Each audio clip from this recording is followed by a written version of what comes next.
Ah, hello and welcome to Sonnets for Sleep.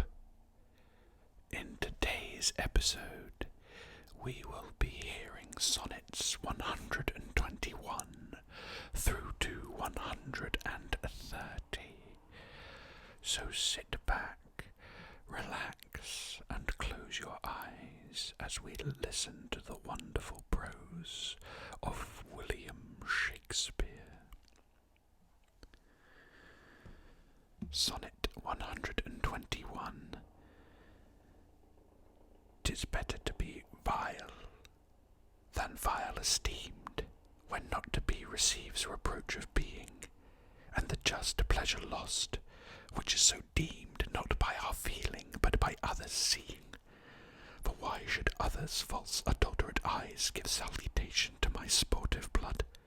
Or on my frailties are frailer spies, which in their wills count bad what I think good? No, I am that I am, and that they level at my abuses reckon up their own. I may be straight, though they themselves be bevel. By their rank thoughts my deeds must not be shown, unless this general evil they maintain.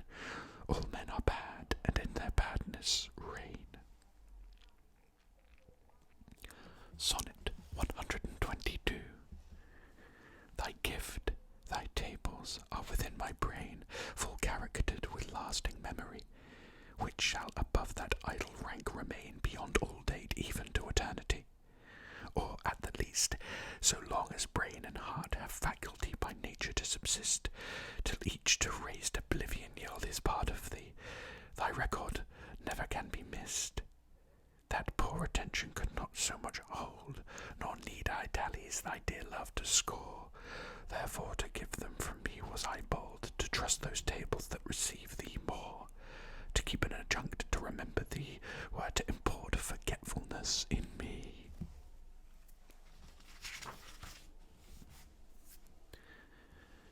Sonnet 123. No, time, thou shalt not boast that I do change. Thy pyramids built up with newer might to me are nothing novel, nothing strange. They are but dressings of a former sight. Our dates are brief, and therefore we admire what thou dost foist upon us that is old, and rather make them born to our desire than think that we before have heard them told. Thy registers and thee I both defy, not wondering at the present nor the past, for thy records and what we see doth lie, made more or less by thy continual haste. This I do vow, and this shall ever be, I will be true despite thy scythe and thee. Sonnet 124. If my dear love were but the child of state, it might for fortune's bastard be unfathered, as subject to time's love or to time's hate. Weeds among weeds, or flowers with flowers gathered. No, it was builded far from accident. It suffers not in smiling pomp, nor falls under the blow of thralled discontent, whereto the inviting time our fashion calls. It fears not policy, that heretic, which works on leases of short-numbered hours, but all alone stands hugely politic, that it nor grows with heat, nor drowns with showers. To this I witness call the fools of time, which die for goodness, who have lived for crime. Sonnet 125. Were't aught to me I bore the canopy, with my extern the outward honouring, or laid great bases for eternity, which proves more short than waste or ruining. Have I not seen dwellers on form and favour lose all and more by paying too much rent, for compound sweet foregoing simple savour, pitiful thrivers in their gazing spent? No, let me be obsequious in thy heart, and take thou my oblation, poor but free, which is not seconds, knows no art, but mutual render, only me for thee,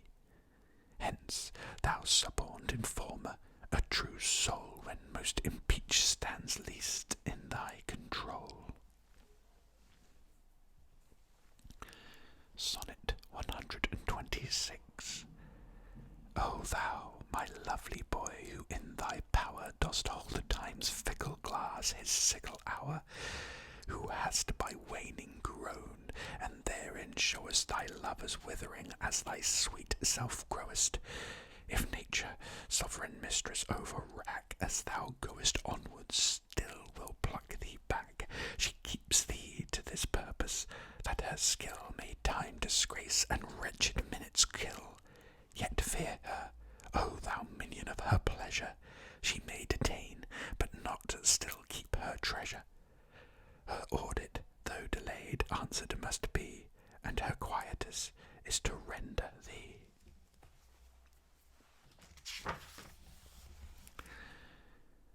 Sonnet 127.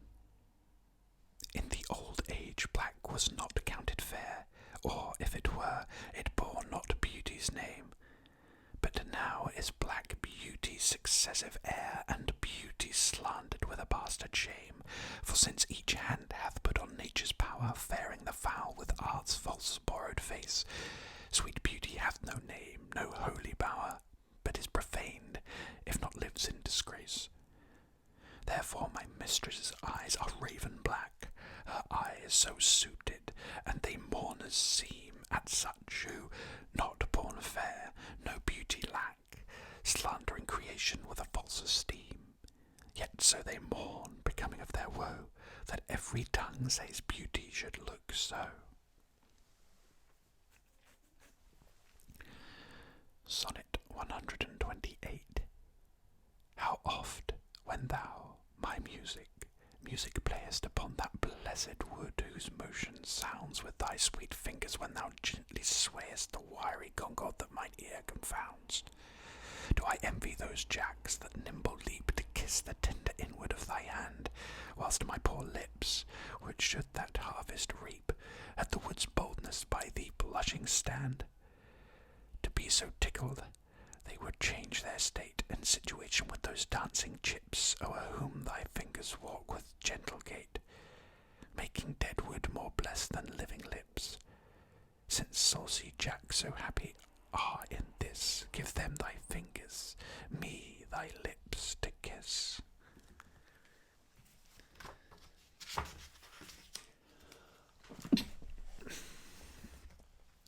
Sonnet 129.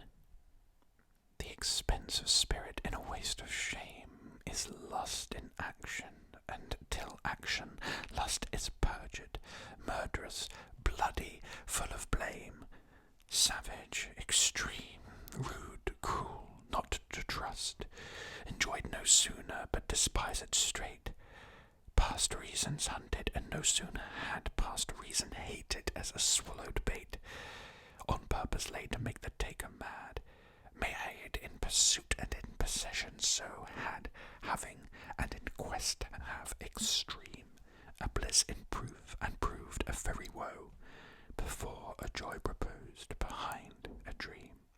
All this the world well knows, yet none knows well to shun the heaven that leads men to this hell. Sonnet 130. My mistress's eyes are nothing like the sun. Coral is far more red than her lips red. If snow be white, why then her breasts are dun. If hairs be wires, black wires grown on her head. I have seen roses damasked red and white, but no such roses see I in her cheeks, and in some perfumes is there more delight than in the breath that from my mistress reeks. I love to hear her speak, yet well I know that music hath a far more pleasing sound. I grant I never saw a goddess go. My mistress, when she walks, treads on the ground. And yet, by heaven, I think my love as rare as any she belied with false compare.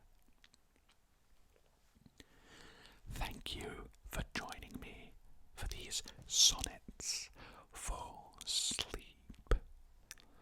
I look forward to welcoming you back